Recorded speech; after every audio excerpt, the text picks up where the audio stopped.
بچیوں کو زندہ درگور کیا جاتا تھا، دفن کر دیا جاتا تھا۔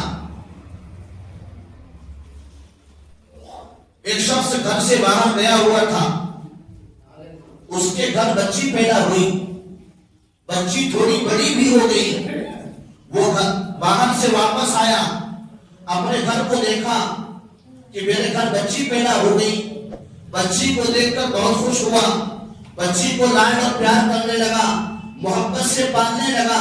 لیکن ابو جہل کو خبر ہو گئی، جو مکہ کا سردار تھا، ایک مرتبہ چوک چوراہے میں ابو جہل نے اس شخص کی گریبان کو پکڑا اور پکڑ کر کہا کہ میں نے سنا ہے کہ تمہارے گھر بچی پیدا ہوئی ہے اور تم اس کو پال رہے ہو، اس کو محبت سے رکھ رہے ہو، اگر تم نے اس بچی کو زندہ دفن نہیں کیا تو کل میں تلوار لے کر آؤں گا اور اس کو ختم کر دوں گا۔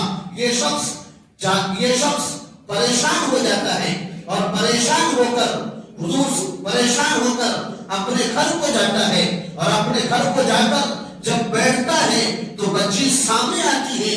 بچی سامنے آنے کے بعد اس بچی کو وہ دھکیل دیتا ہے، دھکا دے دیتا ہے اور کہتا ہے اپنی بیوی سے کہ اس بچی کو تیار کرو اور اس بچی کو اس کے ماموں کے گھر لے جانا ہے۔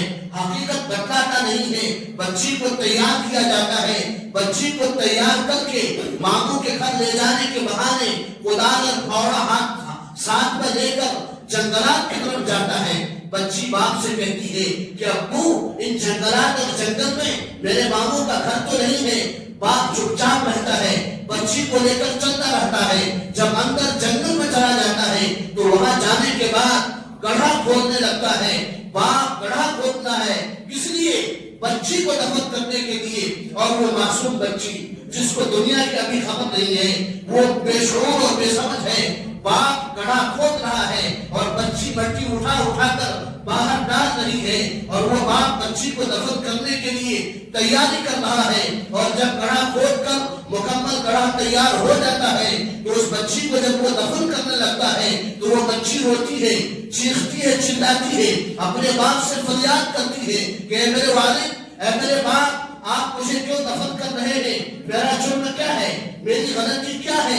آپ مجھے معاف کر دیجئے، میری زندگی بخش دیجئے۔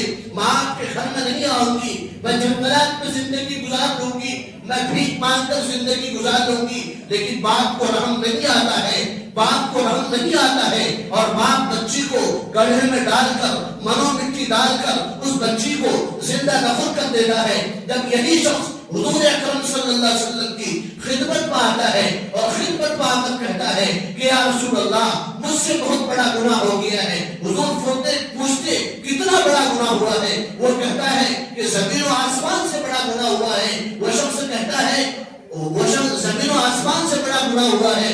حضور پوچھتے ہیں کیا تم نے شرک کیا ہے؟ وہ کہتا ہے کہ میں نے شرک سے بھی بڑا گناہ کیا ہے، اور پھر پورا واقعہ سناتے ہیں۔ حضور صلی اللہ علیہ وسلم واقعہ سنتے ہیں، آنکھوں میں آنسو آ جاتے ہیں، صحابہ بھی رونے لگتے ہیں، اور وہ شخص کہتا ہے کہ میں نے اتنا بڑا گناہ کیا، اور جب سے میں بچی کو دفن کر کے آیا ہوں، بچی میرے خواب میں آتی ہے اور کہتی ہے اللہ کی عدالت ہوگی، رسول اللہ کی محفل ہوگی، اللہ کی عدالت میں باپ کے گریبان کو پکڑ کر رب کے دربار میں انصاف دینے کے لیے کھڑی ہو جاؤں گی، بغیر غلطی اور جرم کے تم نے مجھے زندہ دفن کر دیا، مجھے معاف نہیں کیا، میری زندگی کو نہیں بخشا۔ جب بچی اس طرح خواب میں کہتی ہے اور بار بار کئی رات کہتی ہے تو وہ باپ پریشان ہو جاتا ہے، بیتاب ہو جاتا ہے، اس کی نیند اڑ جاتی ہے، کئی رات جاگ کر وہ گزارتے ہیں، اور رسول اللہ کی مجلس میں آ کر کہتے ہیں کیا ہمارے لیے معافی ہے؟ حضور صلی اللہ علیہ وسلم فرماتے ہیں کہ اگر تم مسلمان ہو جاتے ہو، کلمہ طیبہ کر لیتے ہو اور اس گناہ سے توبہ کر لیتے ہو تو تمہارے لیے آج بھی معافی ہے۔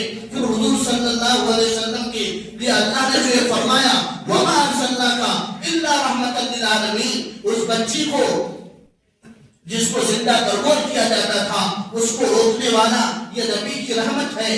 وہ باپ جو اتنا بڑا جرم کیا تھا اس کو معافی دلانے والا اور اس کو تسلی دینے والا یہ نبی رحمت صلی اللہ علیہ وسلم ہے۔